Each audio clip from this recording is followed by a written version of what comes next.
ni kwamba runinga ya KTN imepata video ya kanda za CCTV ambayo imenasa dakika za mwisho za mwanasiasa mkongwe Cyrus Jirongo huko Naivasha, muda mfupi kabla ya ajali kutokea barabarani ambayo ilisababisha kifo chake.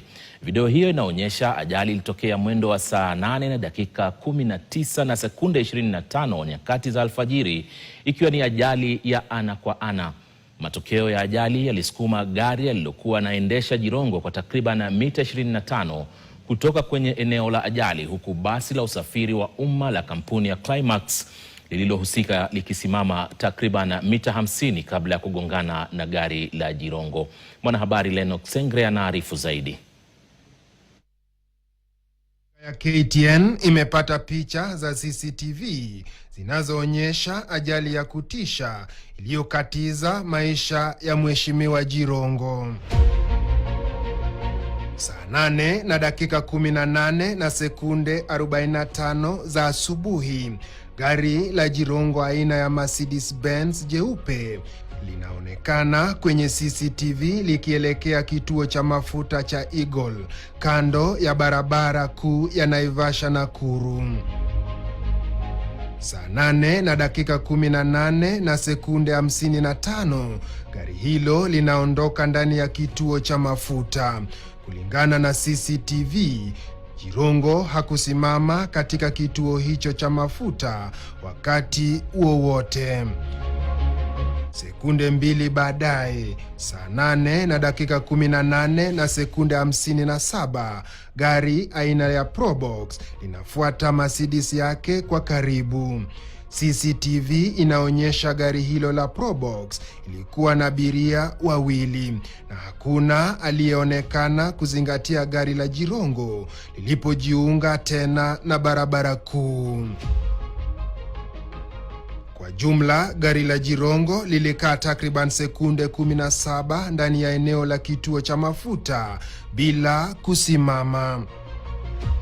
Hatua ya kutisha zaidi inaonekana saa 8 na dakika 19 na sekunde 14 pale gari la Jirongo lilipogeuka upande wa kulia kuelekea Nairobi kutoka Naivasha. Lakini hapa picha za CCTV zinaonyesha kuwa gari hilo halikuwa linaashiria mwelekeo, naonekana kuchukua mkondo mbaya wa barabara. Saa 8 na dakika 19 na sekunde 23, basi la kampuni ya Climax linaonekana likija kwa mwendo wa kasi mno kutoka upande wa Nairobi kuelekea Nakuru.